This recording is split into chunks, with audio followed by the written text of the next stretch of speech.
Congratulations on your Skills SAQ product purchase. Commit to using it, and you're going to see serious results. This DVD contains drills for using your new product to build speed, agility, and quickness, plus it also shows you how to use our other SAQ products.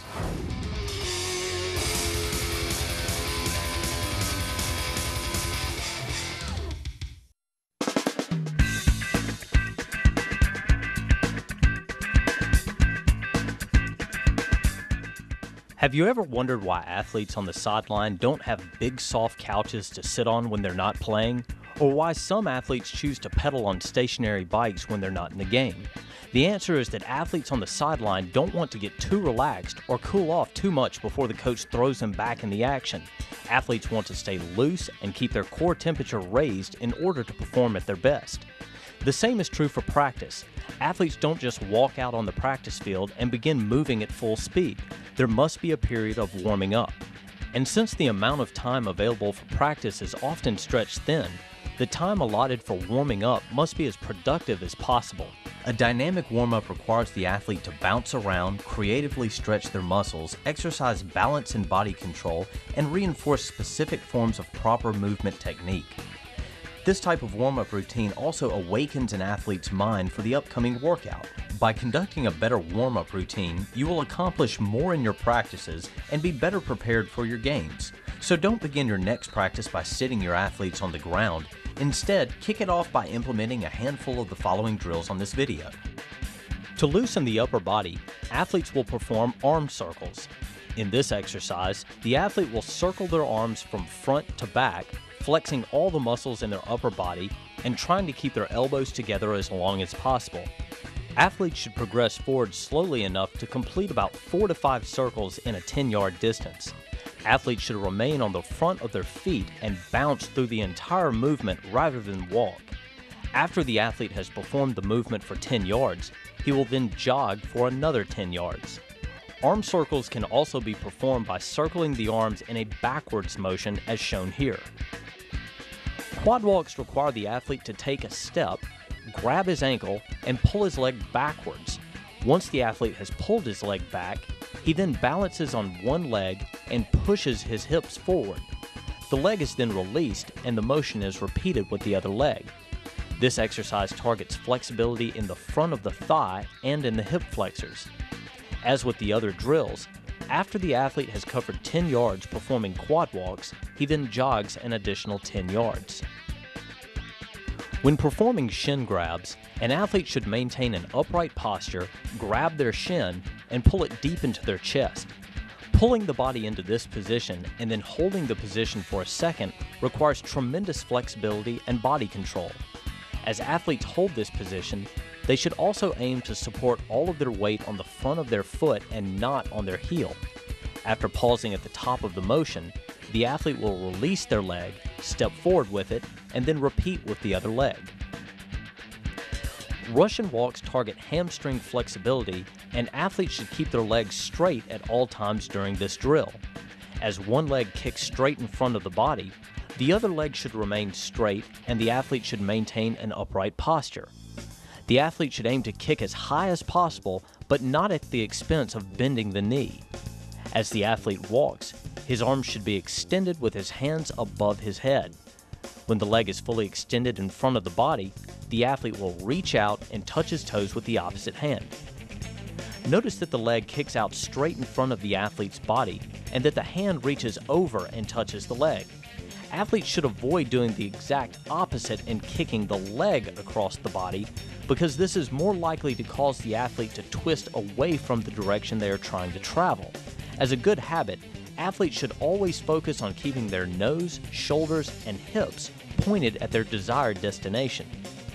A skip simply involves pushing off the ground with one foot and then landing on that same foot.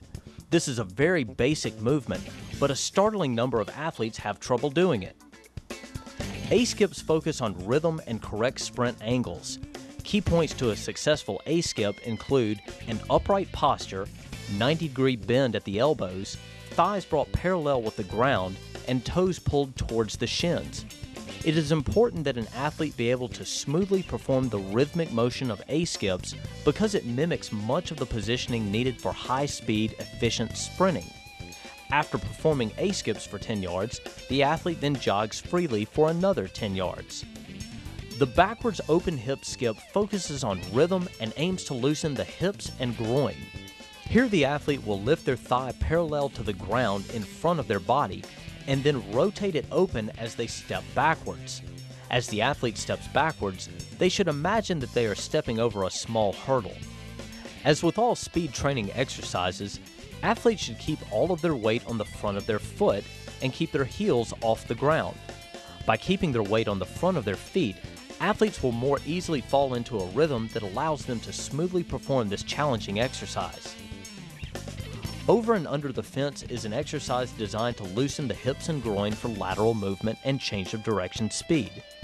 This exercise is performed by stepping laterally over an imaginary fence with both legs and then sliding under another imaginary fence.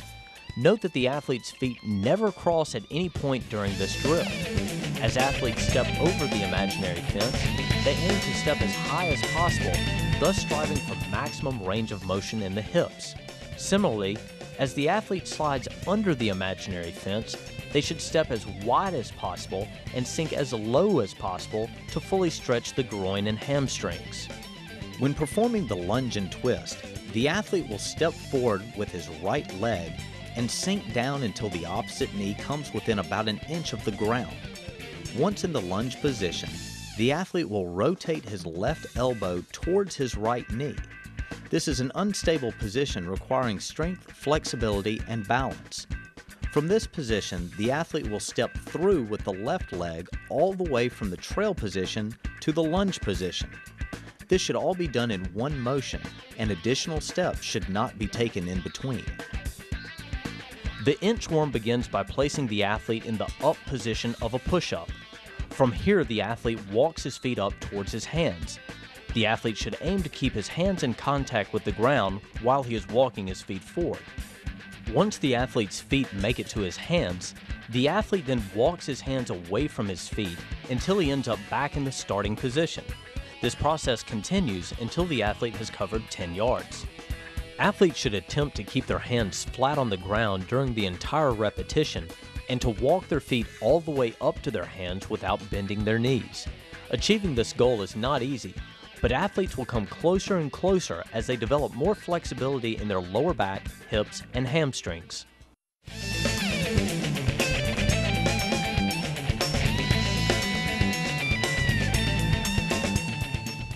Speed and agility are not strictly something you're born with. They are skills, and like all skills, they can be learned. No matter the sport you're preparing for, cone training is a must. The constant starting and stopping that takes place in sports makes it critical for athletes to develop the ability to accelerate, decelerate, change direction, and accelerate again, all while minimizing a loss of speed. Agility cone training hones these skills and will make them second nature on the field or court. The Pro Agility Cone Drill is also known as the 5-10-5. The cones are marked off in a straight line, each 5 yards from the next, at a 0, 5, and 10-yard mark. The athlete straddles the middle cone with feet and hips shoulder width apart. The athlete should keep his center of gravity low with a slight bend in the back. The athlete turns and sprints to the left 5 yards, touches the cone or line with the left hand, and then turns back around and sprints 10 yards to the cone on the opposite end. The athlete touches that cone or line with the right hand and turns around a second time and sprints through the starting point. The 3-cone drill is used as a gauge in the NFL combines to evaluate an athlete's ability to bend, pivot, and shift body weight. The cones are set in an L-shaped formation, each 5 yards apart from the others. The athlete starts in a 3-point stance in front of one of the cones.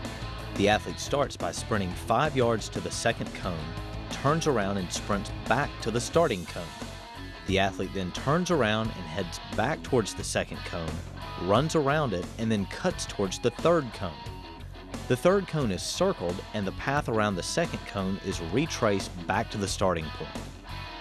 The linear W sprint drill is a great drill for change of direction training. This drill is often associated with defensive backs in football.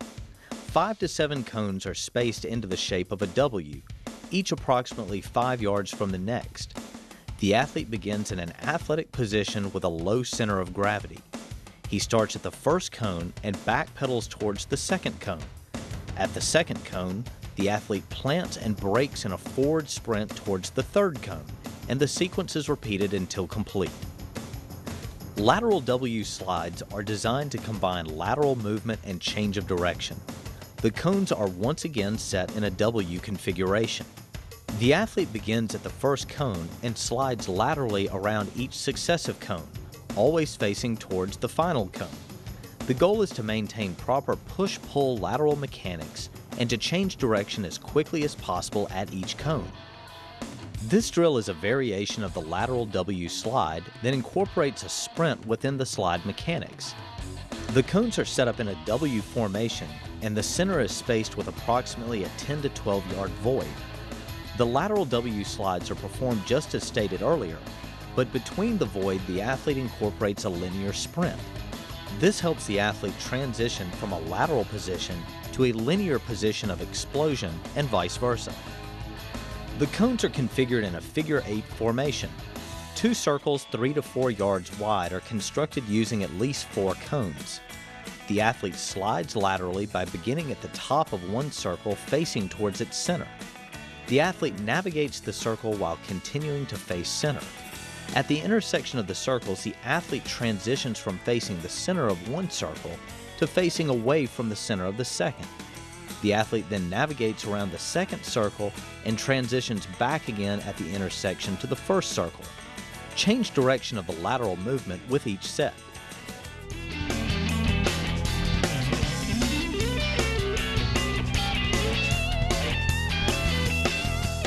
When you first see a mini or micro hurdle, it looks pretty simple, pretty tame.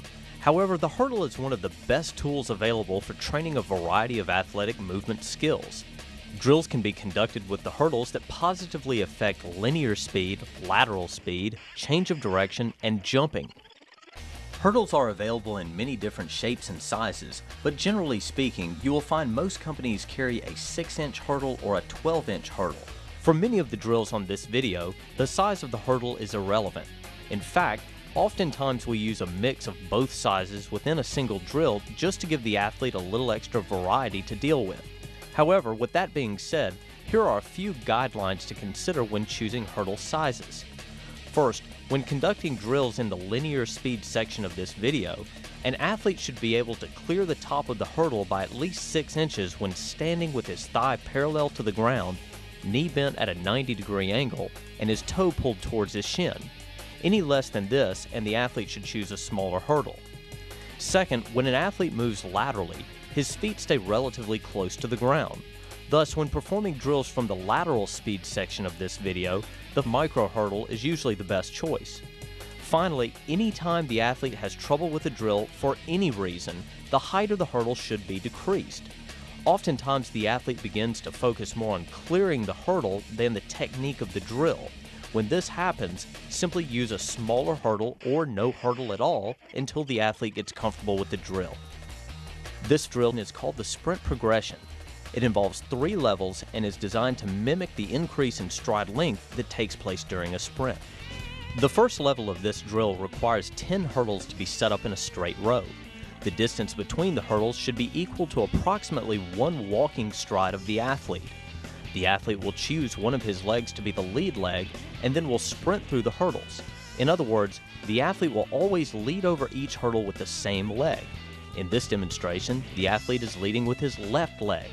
Even though it is not shown in this demonstration, equal repetitions should be performed leading with the right leg as well.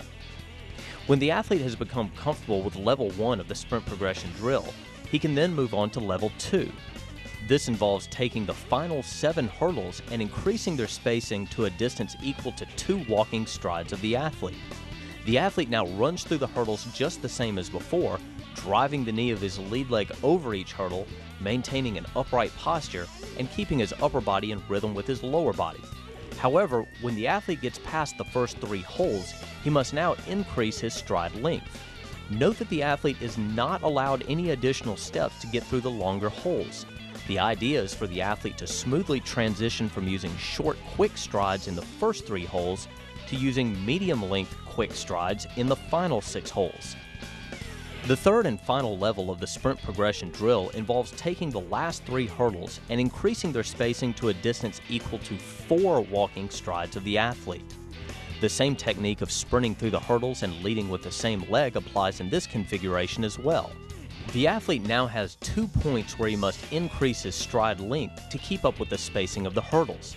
Just as in level 2, the athlete is not allowed any additional steps to get through the longer holes. The athlete's goal is to smoothly transition at each point the hurdle spacing increases and to pick up speed throughout the sprint. The athlete will know that he has performed a perfect repetition on this drill when he shoots out of the last hurdle at full speed. This drill is called front-back hops. Here the athlete stands facing a hurdle. The athlete hops over the hurdle with both feet so that he lands in a position where the hurdle is to his back. The athlete controls his body and then hops backwards in the same way. The goal is to perform a set number of hops in as little time as possible, or to perform a maximum number of hops in a set period of time. As an athlete becomes accustomed to the motion of front-back hops, he can then perform the drill on one leg. This slight variation requires a great deal more balance and body control by the athlete. Because athletes are less explosive off one leg than 2, a smaller hurdle or obstacle may be used on this variation. The hurdle maze is a fun drill that involves placing the hurdles in a twisted-looking configuration that the athlete must hop through with both feet. As the athlete hops through the hurdles, he always faces forward. This forces the athlete to perform hops to the front as well as to the left and right. The athlete should keep his feet together throughout the entire repetition and should aim to both leave the ground and strike the ground with both feet at the same time. The athlete's goal is to spend as little time on the ground as possible by quickly springing off the ground with each hop. When an athlete reaches top speed, the upward drive of the knee and total body rhythm are extremely important. This first drill is called the dead leg, and it targets these 2 components of top speed sprinting. To perform the dead leg drill, hurdles should be placed in a row with about 2 feet of separation between each hurdle. The athlete then stands at the first hurdle with one leg positioned inside the hurdles, this is the lead leg, and one leg positioned outside the hurdles, this is the dead leg. The athlete then steps over the first hurdle with his lead leg. The leg should be brought up to a position where the thigh is parallel to the ground, the knee is bent at 90 degrees, and the toe is pulled towards the shin. This is known as a sprinter's leg. The foot and knee should pass over the hurdle at the same time. The foot of the lead leg then claws down at the ground, strikes directly under the athlete's hips, and pulls the athlete forward. The dead leg remains in a straight, locked position and simply slides forward. Note that the athlete keeps his weight on the front of his foot on the dead leg, and that the dead leg is always in a position slightly behind the lead leg. The athlete should maintain an upright posture during this exercise and should allow his arms to fall into rhythm with his lower body. Since this drill essentially targets only one leg at a time, equal repetitions must be performed with both the right and left legs. The Icky Shuffle involves setting up the hurdles in a staggered configuration and so that all of their crossbars run in the same direction. The athlete begins to the left of the first hurdle and steps over it with his right leg, and then with his left leg. The athlete then steps to the outside of the second hurdle with his right leg, picks up his left leg, and steps to the inside of the second hurdle. The right foot is then brought to the inside of the second hurdle, and the pattern is repeated to the end of the hurdle configuration. This drill should start off slow until the athlete gets the rhythm. At that point, the athlete can speed it up and produce some rapid foot contacts. Lateral hops work the same way as front-back hops, except that the athlete is hopping laterally over the hurdle. Both feet should leave the ground and strike the ground at the same time on this exercise. Again, the focus is on quickness off the ground. As you have probably guessed, lateral hops can also be performed on one leg as well. Because single leg movements tend to be more difficult than double leg movements, we have substituted the 12-inch mini hurdle with a 5-inch micro hurdle in this drill. Remember that anytime single leg drills are being performed, An equal number of repetitions must be performed on the right and left legs. The dead leg isolates a single leg and teaches the motion the leg should go through when passing over a hurdle. This next drill takes that motion and allows the athlete to apply it while using both legs in a running motion. The hurdles remain in a straight row with about 3 feet of separation between them. The athlete performs this drill by starting 5 to 10 yards behind the first hurdle. The athlete should aim to maintain this lead-in sprint speed throughout the hurdle configuration. As the athlete runs through the hurdles, one leg will always lead over each hurdle and one leg will always trail over each hurdle. Equal repetitions will be performed with each leg serving as the lead. Each time the athlete steps over a hurdle, his leg should be in a sprinter's leg position, where his thigh is parallel to the ground, knee bent at 90 degrees, and toe pulled towards the shin. Again, all of the action with the leg takes place in front of the body, and the knee and foot should pass over the hurdle at the same time. An upright posture should be maintained throughout the sprint, the arms should fall into rhythm with the lower body, and all of the athlete's body weight should be on the front of his feet. Here the athlete begins by straddling the first hurdle. The athlete then hops in the air to the second hurdle and lands in a position where he is straddling that hurdle. The athlete should aim to spend as little time as possible on the ground and should spring off the ground as soon as he comes into contact with it. A low-to-the-ground, flat-back position should be maintained when performing this drill. Such positioning will help the athlete react more quickly off the ground and will condition the athlete to maintain this ready position at all times during athletic movement. The straddle hop drill can be made more difficult by turning it around and performing it in reverse. Again, the athlete must maintain a low crouched position and should react quickly off the ground. As the athlete hops in the air, he must look down to locate the next hurdle so he can land in a position straddling that hurdle. Even though very little has changed in this version of the exercise, it requires a great deal more body control and concentration than the last.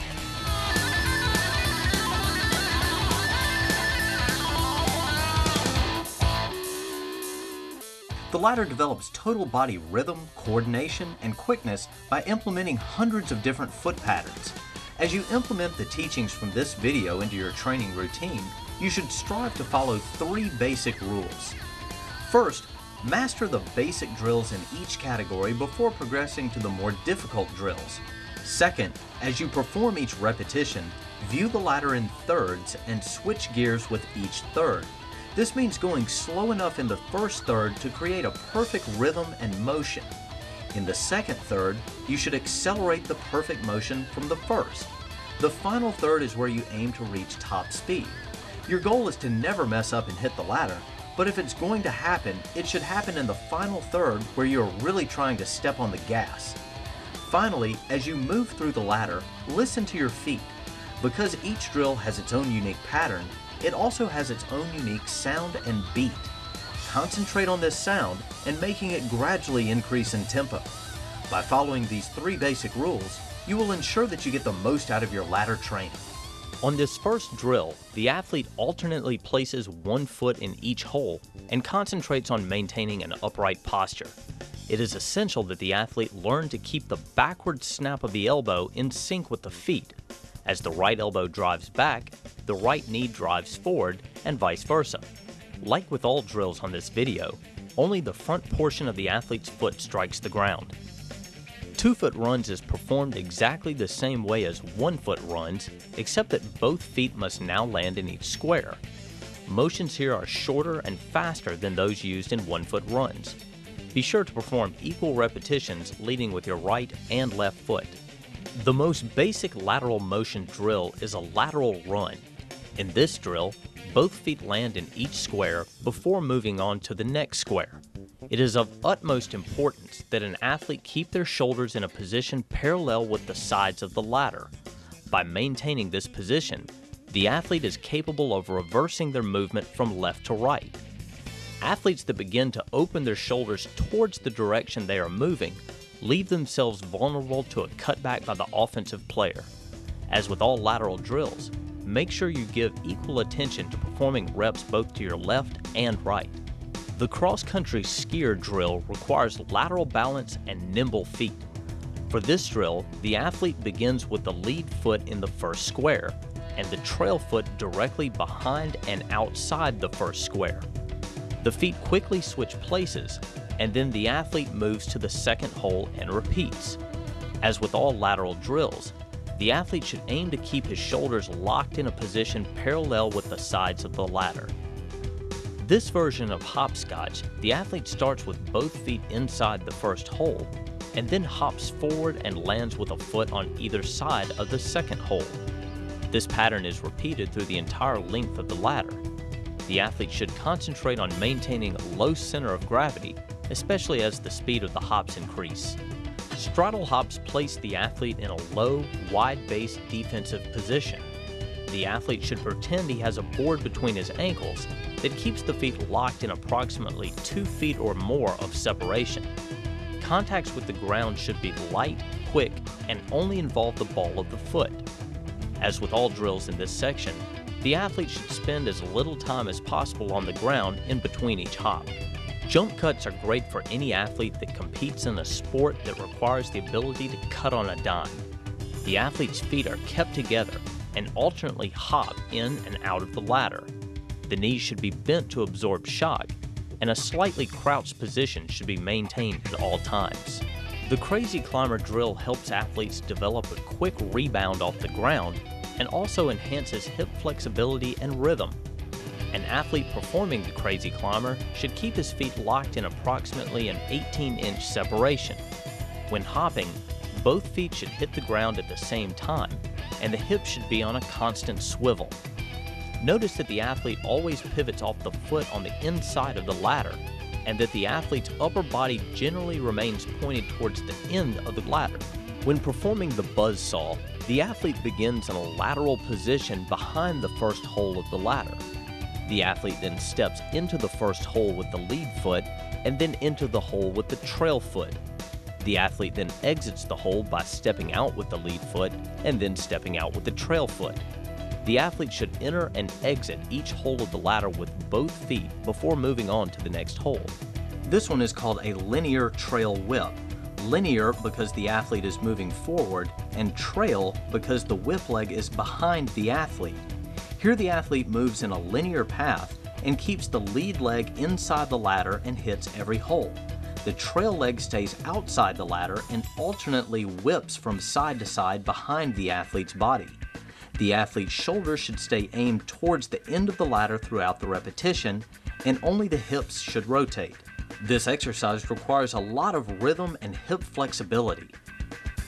The Icky Shuffle is one of the best drills that can be performed on the ladder. The foot pattern used in this drill involves stepping into each hole with both feet and then stepping to either side of the ladder with only one foot.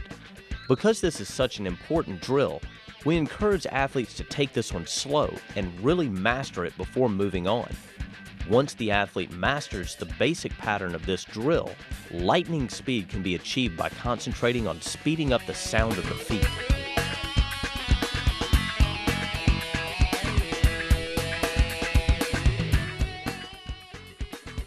You've heard it said time and time again, defense wins championships.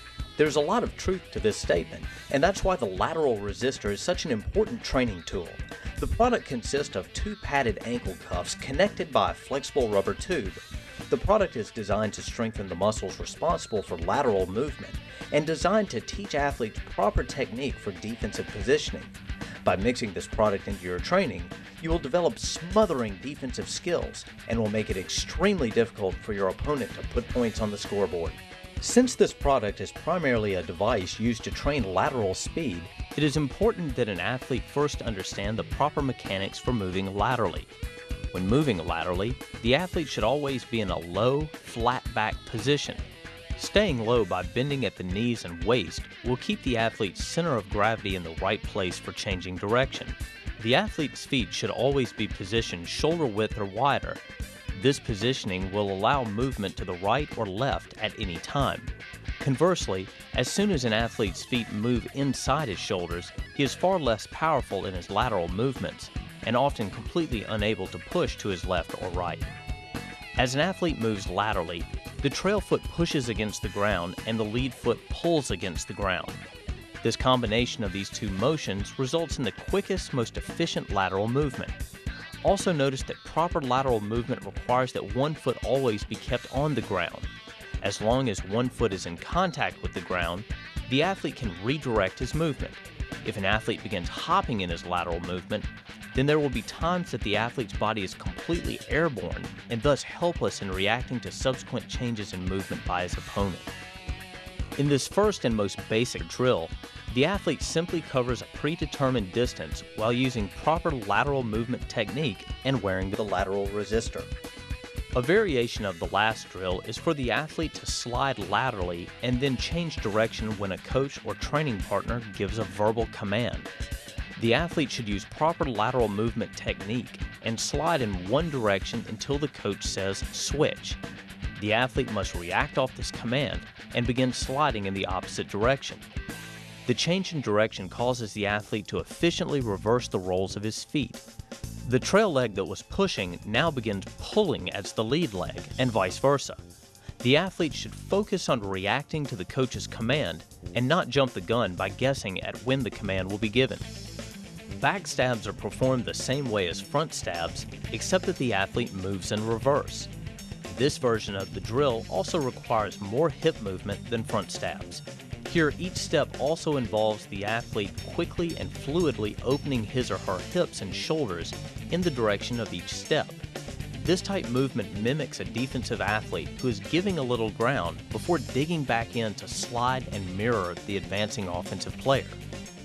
As mentioned, defensive play is primarily characterized by lateral movement.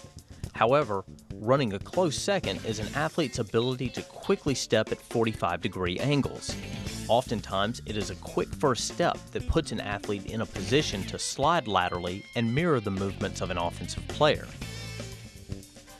Front stabs isolate the 45-degree step.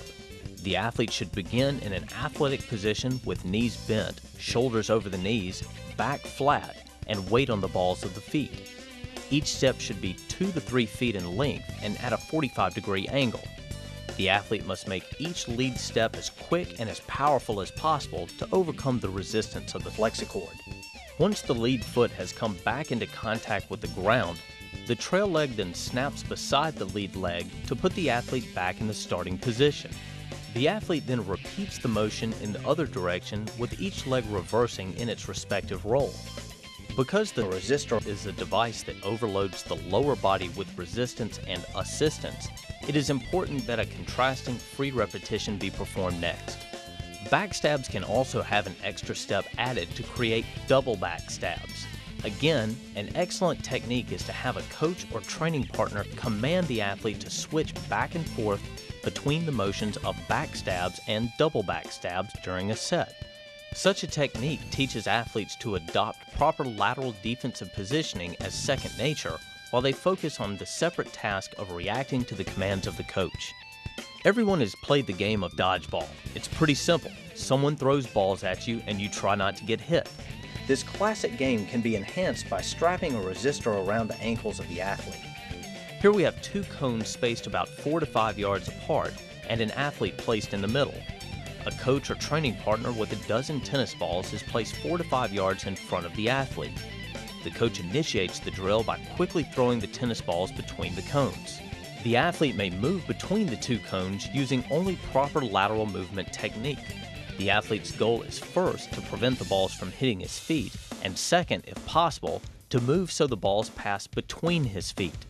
After playing a few games of dodgeball, the athlete's hips will be burning from fighting the resistance of the flexicord. W slides are designed to combine lateral movement and change of direction. This drill is set up by placing a series of cones in a W configuration with 3 to 4 yards of separation between each cone. The athlete begins at the first cone in the series and slides laterally around each of the cones. The goal is for the athlete to maintain proper push-pull lateral mechanics and to change direction as quickly as possible at each cone. The formation of the cones also requires that the athlete pivot off the plant foot at each cone and snap his or her hips and shoulders around in line with the next cone. After the athlete has performed a set of W slides, it is recommended that the resistor be removed and a free set of W slides be performed. The technique of following up a resisted movement with a free one is known as contrast training, and it is a common theme throughout all forms of speed development. The idea is to teach the athlete to perfectly perform while conditions are continuously changing. Many of the drills on this video have focused on the importance of sliding laterally as it applies to athletes playing defense. However, the ability to slide linearly is also a key component to great defensive play. A linear slide works the same way as a lateral slide, except for a few small adjustments. The trail leg still pushes and the lead leg still pulls. Unlike lateral sliding, where the outside of the feet is primarily in contact with the ground, linear sliding places more emphasis on the front part of the feet. For this drill, you will arrange a series of cones in a W configuration with about 2 to 3 yards of separation between each cone. Rather than starting in a lateral stance, the athlete will begin in a split, linear stance with one foot positioned in front of the hips and one foot behind the hips. Both feet should be within the framework of the shoulders. The athlete then uses proper linear slide technique to move around each cone as demonstrated here. Hopscotch is a fast, explosive drill that can be performed with a lateral resistor. This exercise targets rhythm, first step quickness, and hip strength. In this demonstration, the athlete begins in an athletic stance with the body weight on the front of the feet. The athlete then hops forward and lands with feet split as wide apart as possible, and then hops forward again with feet returning to their starting position. This motion is then repeated until all required repetitions have been performed. Similar to other drills on this video, the athlete should aim to stay low to the ground and avoid rising to an upright stance. This drill begins by using cones to construct 2 circles that are 2 to 3 yards wide. The athlete begins at the top of one of the circles and faces towards its center. The athlete then uses lateral slide mechanics to navigate the outside of the first circle. At the intersection of the 2 circles, the athlete transitions from facing the center of the first circle to facing away from the center of the second circle. The unique transition made at the intersection is the most important part of the drill, and the athlete should be especially focused on making it smooth and fluid. Also, because of the tighter pathways used in this drill as compared to the last, the athlete's lateral strides tend to be slightly shorter and quicker. Line hops train knee lift, lateral quickness, and balance all in one drill. The athlete simply hops over a line by firing the knee closest to the line up towards the chest, thus placing flexicord in a fully stretched position. The trail leg then follows the path of the lead leg, and the athlete lands and balances on the lead leg. Now on the other side of the line, the athlete should be standing on one leg, ready to fire back in the opposite direction. The athlete should focus on getting a maximum stretch between the ankles, the height of each hop, and sticking a perfectly balanced landing on each foot. Line hops can be enhanced by adding cones or hurdles to create more of an obstacle. Also, a coach or training partner can toss the athlete balls from his or her particular sport to force further concentration and coordination.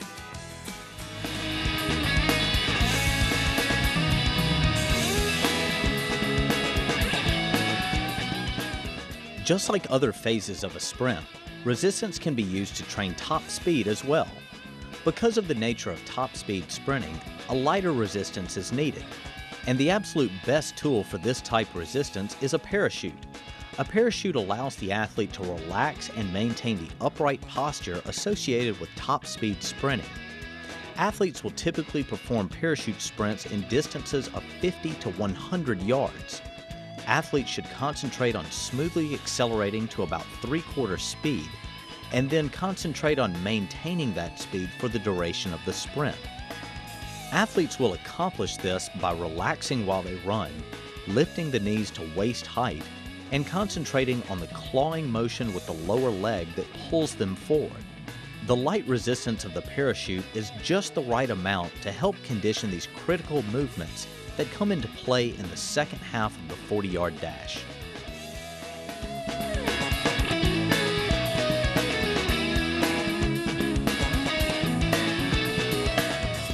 Think about all the situations in team sports where 2 athletes are locked in a cat and mouse game of chasing and shaking. In other words, an offensive player doing everything in his power to lose a defensive player who is sticking to him like glue. These little battles take place constantly and often decide the outcome of entire games. To win such a battle, an athlete must possess great change of direction skills, body control, and jackrabbit acceleration. Breakaway belts, or reaction belts as they are sometimes called, generally consist of two waist belts connected by leashes with Velcro tips. All drills using this product require two athletes. Each athlete wears one of the waist belts and then connects himself or herself to the other athlete by Velcroing the end of his leash to his partner's leash. Each drill challenges one of the athletes to break the connection by creating separation, while the other athlete attempts to maintain the connection by closely mimicking his partner's movements. This first drill places athletes face-to-face in a game of lateral mimic. Here the athlete on the right side is going to attempt to break the Velcro connection within 5 seconds by moving laterally in his defined area. The athlete on the left will try to keep the Velcro connected by mimicking the movements of the lead athlete. Notice that cones and line markings on the ground are being used as guides for the athlete's movements. In this drill, both athletes may only slide laterally and must face one another at all times. This game forces athletes to keep a wide base where their feet are always situated just outside their shoulders. By maintaining this position, the athletes will be able to react to either their left or their right at any given time. A new wrinkle can be added to the lateral mimic drill by adding a third athlete or coach. The lead athlete and the trail athlete still play the same game as before, but with one exception. At some point during their 5-second time limit, the coach will clap his hands. The athletes must then react to the clap and sprint past a cone placed outside their original boundary. When the athletes begin this sprint, either athlete may try to create separation and break the connection. This added element alters the tactics used by the athletes in the first phase of the drill. In other words, the lead athlete wants to create separation in the lateral mimic portion of the drill, but he does not want to get caught in a position where he would be at a disadvantage in the subsequent sprint if the coach claps his hands. Likewise, the trail athlete in the lateral mimic portion wants to stay close enough to the lead athlete so the leash remains connected, but he also wants to be in a favorable position when the coach claps his hands. By turning the athletes so they face the same direction, the lateral mimic drill now becomes a linear mimic drill. The principle is the same. One athlete attempts to break the leash while the other tries to mimic his motions closely enough so that the leash stays intact for the full 5 seconds. The difference is that the athletes may only move forwards and backwards, that is, they may only sprint and backpedal. Transitioning from a sprint to a backpedal and vice versa tends to be more difficult than switching back and forth from an east-west slide as done in the last drill. This version challenges the athlete to utilize more balance and more body control. Here the lead athlete sits in front of the trail athlete, and both athletes have their legs extended straight out in front of their bodies. Notice that the leash is connected on the back of the lead athlete and to the front of the trail athlete. The lead athlete will initiate this drill by quickly popping off the ground and sprinting for a finish line marked 10 yards away. As soon as the lead athlete makes a move to get off the ground, the trail athlete immediately reacts to this movement and also gets up off the ground and begins sprinting after the lead athlete. The trail athlete must stay close enough to the lead athlete to keep the Velcro connection intact all the way through the finish line. The lead athlete is of course trying to accelerate away fast enough so that the connection breaks before he crosses the finish line. As with most of the drills on this video, if the lead athlete absolutely blows the trail athlete away, you can even out the difference in ability by using a longer leash. Here we have a series of gates set up with colored cones. The gates are placed in a zigzag configuration that athletes are instructed to visualize as a narrow hallway with a bunch of sharp corners. The lead athlete starts just behind the first gate, and the trail athlete starts a step behind the lead athlete. As soon as both athletes are ready, the lead athlete may initiate the drill at any time. The lead athlete's job is to sprint through the gates as fast as possible and to create enough separation between himself and the trail athlete that the leash between them breaks. The trail athlete's job is to match the lead athlete step for step and to stay close enough that the leash stays intact. One reason this game is so good is because it can quickly be altered by changing the configuration of the gates. Long straightaways between the gates play to the favor of an athlete with strong acceleration skills, while gates placed closer together with sharper turns force more extreme change of direction. Additional gates can also be added to test the endurance of the athletes. In this version of Breakaway Chase, we have placed 3 cones in a triangle configuration. The triangle is an important shape to use because it allows the use of long straightaways ending with extremely sharp turns. The straightaways give the lead athlete a chance to use raw acceleration skills to jet away from his opponent. However, although the lead athlete is given the opportunity to reach a high speed in the straightaway, the corner forces him to be able to slam on his brakes, come to a near complete stop, and then successfully make the turn and re-accelerate into the next straightaway. Thus, the triangle forces both athletes to balance between 2 movements that are polar opposites, sprinting and stopping. Another configuration that forces athletes to use the same 2 extreme forms of movement is the rectangle or racetrack shape. In this instance, the cones are set up in a long, skinny rectangle. Once again, the athletes are given the opportunity to pick up a great deal of speed in the straightaway, but are then forced into a hairpin turn. The lead athlete may choose to simply try to out-sprint his partner in the straightaway, but if he picks up too much speed, he runs the risk that he won't be able to execute a tight enough turn. If the lead athlete is out of control in the turn, then the trail athlete will surely close the gap and keep the leash slack and intact. Building off the circle chase drill, athletes are now introduced to the figure 8 chase drill.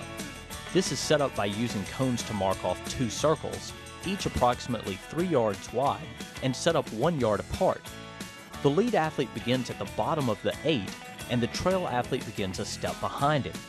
The lead athlete initiates the drill by sprinting the path of the figure 8. This drill incorporates the curved pathways of the circle chase drill, but also adds some additional elements of change of direction. The athletes will sprint in a counterclockwise path around the first circle, and then immediately transition to a clockwise path around the second circle. To give the drill an entirely different feel, the size of the circles can be adjusted larger or smaller. Also, using 2 different sized circles creates a more challenging pathway. Jungle Chase gives the lead athlete even more freedom to choose where he is going to move. It also gives him the freedom to choose how he is going to move. In this drill, sprinting, backpedaling, lateral moves, spins, and jumps are all allowed. The lead athlete must stay within the confines of a box marked with cones, but within that box he can do whatever he wants in an attempt to break the leash connection. In this demonstration, the athletes have been placed inside a 10 by 5 yard box and given a time limit of 5 seconds. However, longer or shorter time limits can be combined with larger or smaller boxes to change the feel of this game. The double break drill is unique because it causes the lead and trail athletes to reverse their roles right in the middle of the drill. Here the lead athlete begins a couple of steps in front of the trail athlete. The lead athlete will sprint 10 yards and touch a line. During this sprint, the lead athlete is trying to break the trail athlete, and the trail athlete is attempting to stay close enough to prevent being broken. Once the lead athlete touches the line, he then reverses his sprint and heads back towards the original starting line. As soon as the trail athlete sees the lead athlete touch the line, the trail athlete also reverses his sprint and now tries to break the connection on the way back.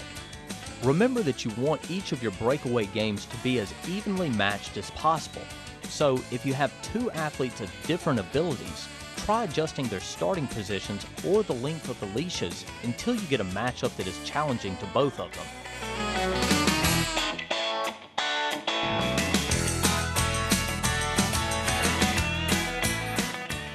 Shoe weights can be used to increase the intensity of any drill performed on this DVD, including those found in the Dynamic Warm-Up chapter. They can also be worn while practicing a specific sport or participating in a general fitness program. Their lightweight design and even weighting across the entire shoe allows the athlete to safely train without any adverse effect on his body mechanics.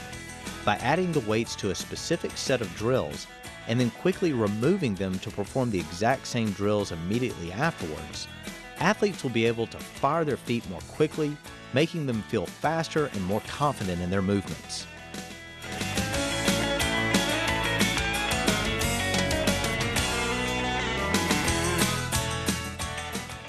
The speed sled is a highly effective training tool used by top strength and conditioning coaches around the world.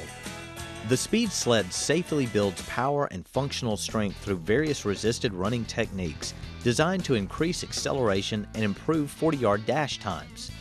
The sandbag weights allow for variable resistance options that can be easily changed on the fly. They also function nicely as hand weights and can be used for virtually any strength training exercise typically performed with a barbell or dumbbell. Sled drills train athletes to accelerate faster out of a starting position, such as in the 40-yard dash. Linear running drills should be the staple movement to all sled training. The athlete starts the drill in a 3 or 4-point stance, making sure there is no slack in the leash. He then performs a full speed sprint for a preset distance using a weight that still allows him to sprint with proper form.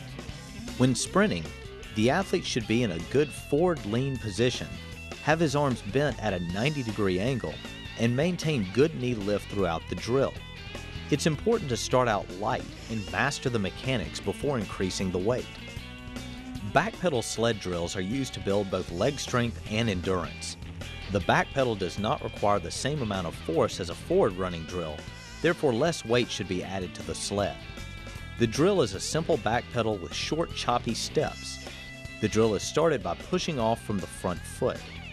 The arms should fire in sequence with the lower body. The chin should remain over the toes and the shoulders over the knees throughout the drill. The feet stay close together and the movement should look as if the feet are skimming over the grass. The lateral slides are similar to the back pedal drill in that limited force is generated. The sled should be much lighter than when performing linear drills. The athlete starts with his back low and flat by bending at the knees and waist while keeping the feet shoulder width apart. The lead foot pulls the body and the trail foot pushes the body. The combination of this push-pull action builds more efficient lateral movement. One foot should always remain on the ground and the athlete should not hop or click his heels together at any time during the drill.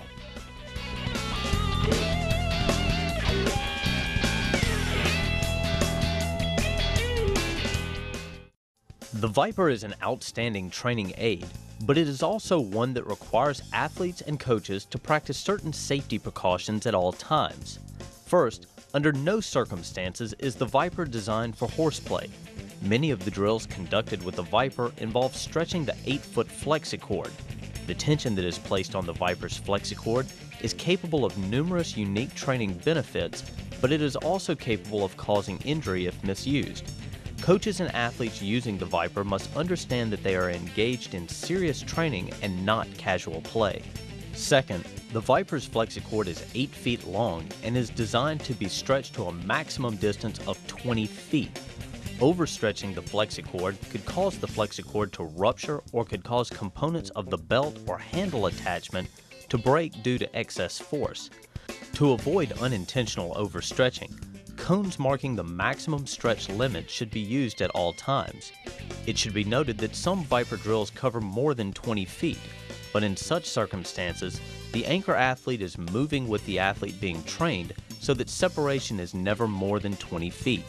The Viper's flexicord is designed to be attached to the padded Viper waist belt and/or the Viper handle strap. No other devices should be used to secure either end of the flexicord.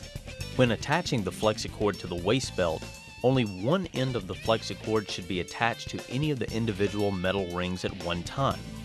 Both ends of the flexicord may be secured to separate metal rings at the same time, but not to the same metal ring at one time. Athletes and coaches should inspect the attachment points on the waist belt before each use for signs of wear or damage. If either is discovered, the belt should not be used. When only one end of the flexicord is attached to the Viper's waist belt, the other end must be secured to the Viper's attachment handle. This handle may be wrapped around a sturdy stationary object like a goalpost, worn around the waist of a second athlete, or held in the hand of a second athlete. When this third method is used, the athlete should insert his or her hand through the handle's loop and then firmly grasp the strap. Athletes wearing the Viper's waist belt must be conscious of how they connect the front buckle. The male end of the buckle should be inserted straight into the female end so that both teeth on the male end click into place. If the athlete does not connect the buckle properly, only one of the teeth will click into place and may cause the buckle to come unfastened during use. Lateral let-goes are performed by removing the flexicord component and using only the waist belt and handle attachment. The athlete will begin on the starting line in a lateral position with the handle and training partner positioned on his trail hip. The athlete will then move laterally against the resistance of the partner for 3 to 7 yards. At the designated mark, the partner will release the athlete, and the athlete will turn and sprint for the other half of the marked distance. The athlete's goal is to focus on proper slide mechanics, where the trail leg pushes like a piston, the lead leg pulls, and one foot is always in contact with the ground. The athlete should react to, rather than anticipate, the release of the handle. At the point of release, the athlete should snap his hips from a lateral to linear plane and then accelerate through the end of the marked distance. It is important that the partner give just enough resistance to slow the athlete's slide, not so much resistance that the athlete can't slide at all. Also, the point of release is the most important part of the drill. The athlete should focus on being quick and explosive at the point of release, not just during the portion where he is being resisted. An athlete that fails to accelerate through the final cone is defeating the point of the exercise. In this drill, the flexicord component will be used to assist the athlete through a lateral slide and through the transition into a linear sprint. The athlete begins in a lateral position with the flexicord attached to the lead hip. The partner then walks out to a distance of 10 to 12 feet, so the flexicord is pulling at the athlete's lead hip.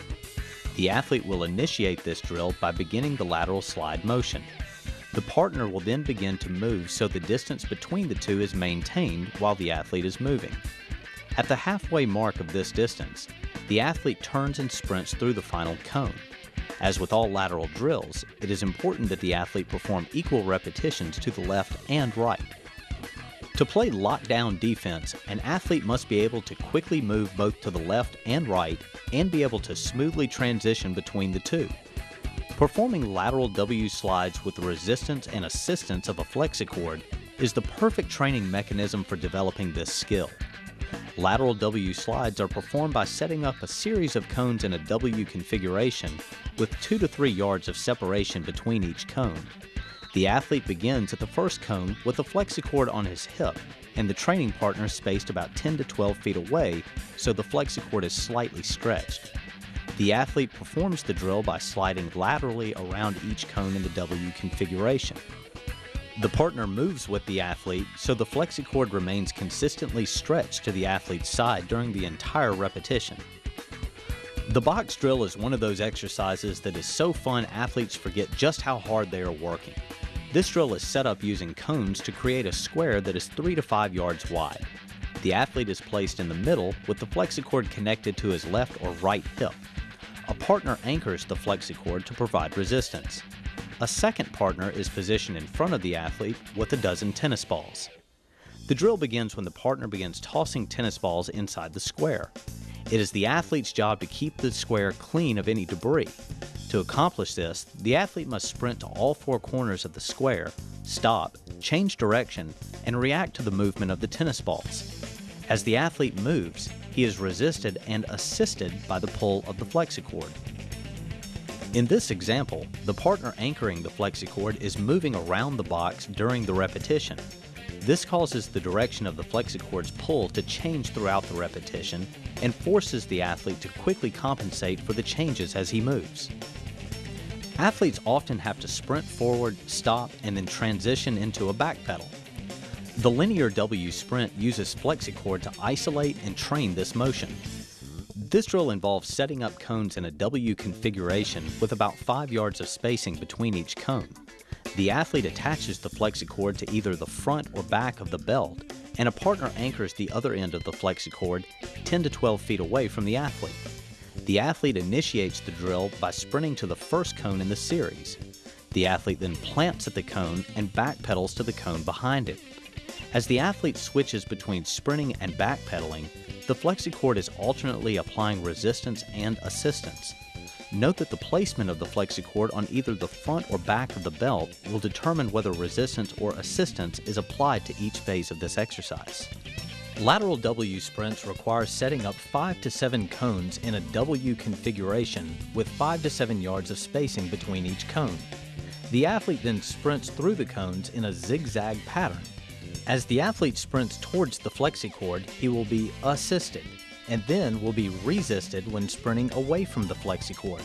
As the athlete sprints through the cones, the partner must move with the athlete to maintain spacing and to ensure that the flexicord is not stretched further than 20 feet. It should be the goal of the athlete to run the cones as quickly as possible, with an emphasis on the change of direction that takes place at each cone. The aim is to change direction by making one hard step rather than a series of short, choppy steps. The triangle drill is unmatched at training the change of direction speed needed by athletes competing in close quarters. Set this drill up by placing 3 cones 2 to 3 yards apart in a triangle configuration. The athlete begins facing the top point of the triangle with the flexicord attached to his back and his partner spaced 10 to 12 feet behind. The flexicord should be taut but not fully stretched. The athlete initiates the drill by sprinting around the bottom left-hand corner of the triangle, then inside the bottom right-hand corner, back around the bottom left-hand corner, and then back down the home stretch past the original starting point. The athlete should aim to maintain as tight a path to the triangle as possible while dropping his hips in the corners and accelerating in the straightaways. Figure eights is another drill designed to enhance an athlete's ability to quickly accelerate and change direction in small areas. This drill begins by using cones to create 2 circles, each approximately 2 yards in width. The athlete begins at the top of the first circle with the flexicord connected to his hip and his partner positioned 10 to 12 feet away. The athlete initiates the drill by sprinting into the first circle and then through the entire figure 8 configuration. The partner should move with the athlete throughout the entire drill and should pull the athlete out of the final turn by jogging away from him. As with other drills that involve pathways, the athlete should focus on staying low to the ground and generating rapid, powerful turnover in the upper body. Another unique and important skill for defensive athletes is the ability to quickly backpedal and then smoothly turn 180 degrees and transition into a linear sprint. Athletes that are proficient at this skill are able to keep the action of the game in front of them as they backpedal and then keep themselves involved in the action as it moves down the field. This drill begins by attaching the flexicord to the back of the athlete and spacing the partner 10 to 12 feet behind the athlete. The athlete begins the drill by backpedaling a predetermined distance and then snapping his hips around and transitioning into a linear sprint for the remaining marked distance. The partner should move with the athlete to keep constant tension on the flexicord. The pull of the flexicord during the backpedal and the transition to the linear sprint makes these motions extremely challenging. This change of direction drill incorporates an element of reaction. The athlete begins with the flexicord connected to the front of his belt and his training partner positioned directly in front of him. Note that there is slack in the flexicord at the beginning of the drill. The athlete is positioned between 2 cones spaced 5 yards apart, with a third cone 5 yards directly behind him. The athlete begins the drill by backpedaling to the cone behind him. During the backpedal, the partner will begin to move towards one of the original 2 cones the athlete was positioned between. Once the athlete reaches the rear cone in his backpedal, he must read the direction of his partner's movement and break out of his backpedal into a full-speed sprint through the cone the partner moves towards. Note that the partner moves flat towards one of the 2 cones and does not start moving away from the athlete until the athlete begins his sprint through the cone.